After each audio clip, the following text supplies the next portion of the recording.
According to DMDII, model-based systems engineering is the formalized application of modeling to support the evolution of system requirements, design, analysis, verification, and validation activities beginning in the conceptual design phase and continuing through product end of life.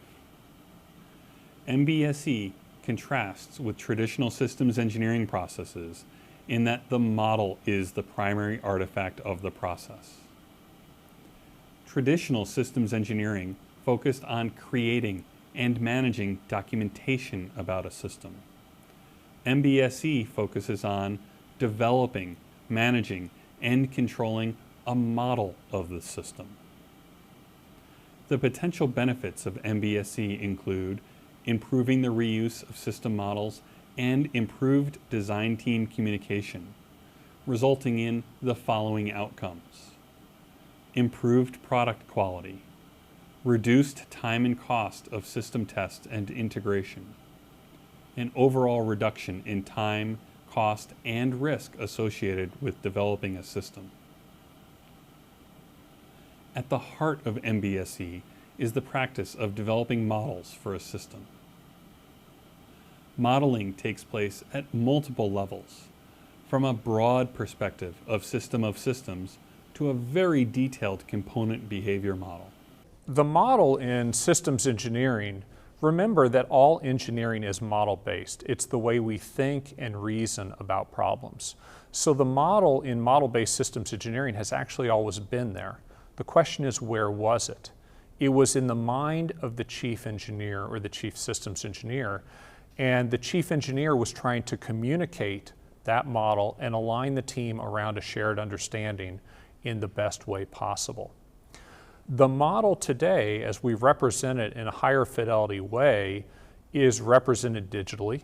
It is more accessible to everybody else in the program, and by making it more accessible, you increase alignment, increase understanding, and most importantly, increase shared understanding as requirements change, as needs change, as technologies change.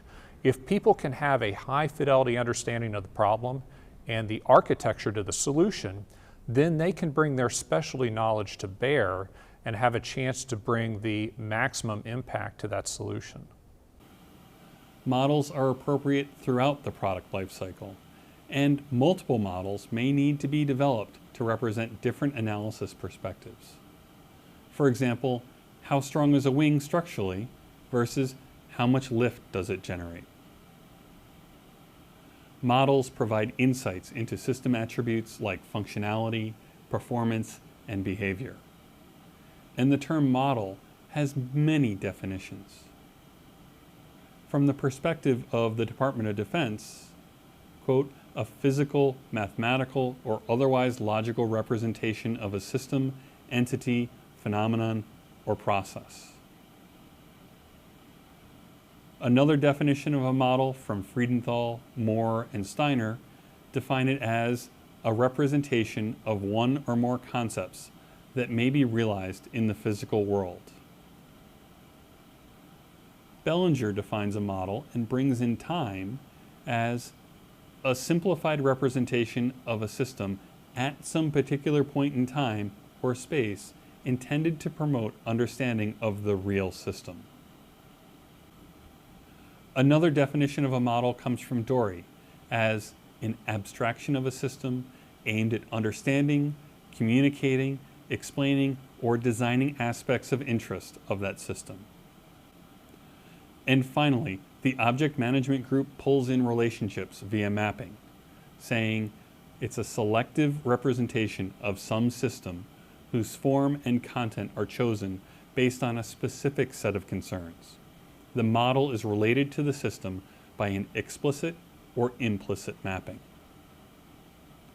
In the context of systems engineering, a model that represents a system and its environment is of particular importance to the system engineer, who must specify, design, analyze, and verify systems, as well as share information with other stakeholders. There should be a clear purpose for developing any model, and those purposes can include characterizing an existing system. Many existing systems are poorly documented, and modeling the system can provide a concise way to capture the existing system design. Another reason is for mission and system concept formulation and evaluation. Models can be applied early in the system lifecycle to synthesize and evaluate alternative mission and system concepts. Another reason is system design synthesis and requirements flowdown.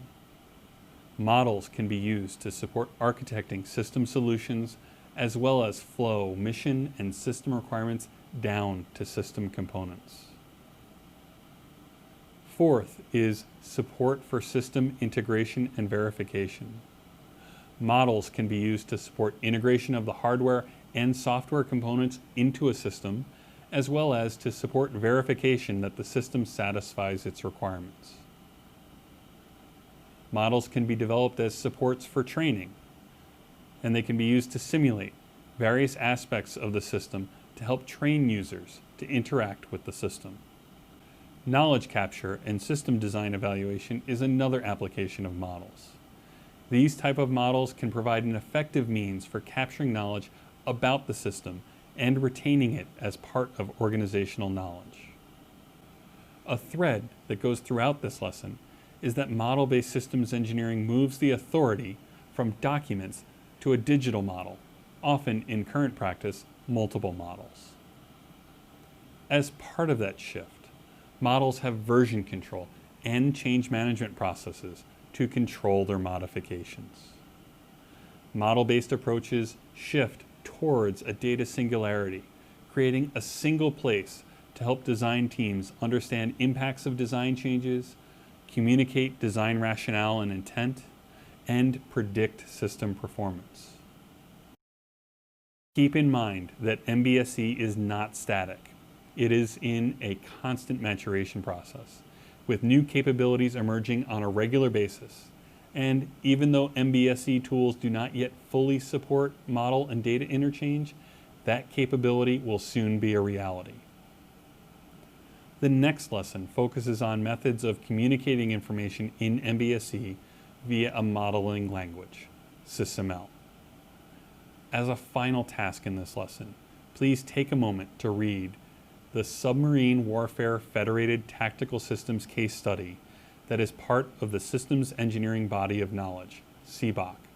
The link is in the resources section.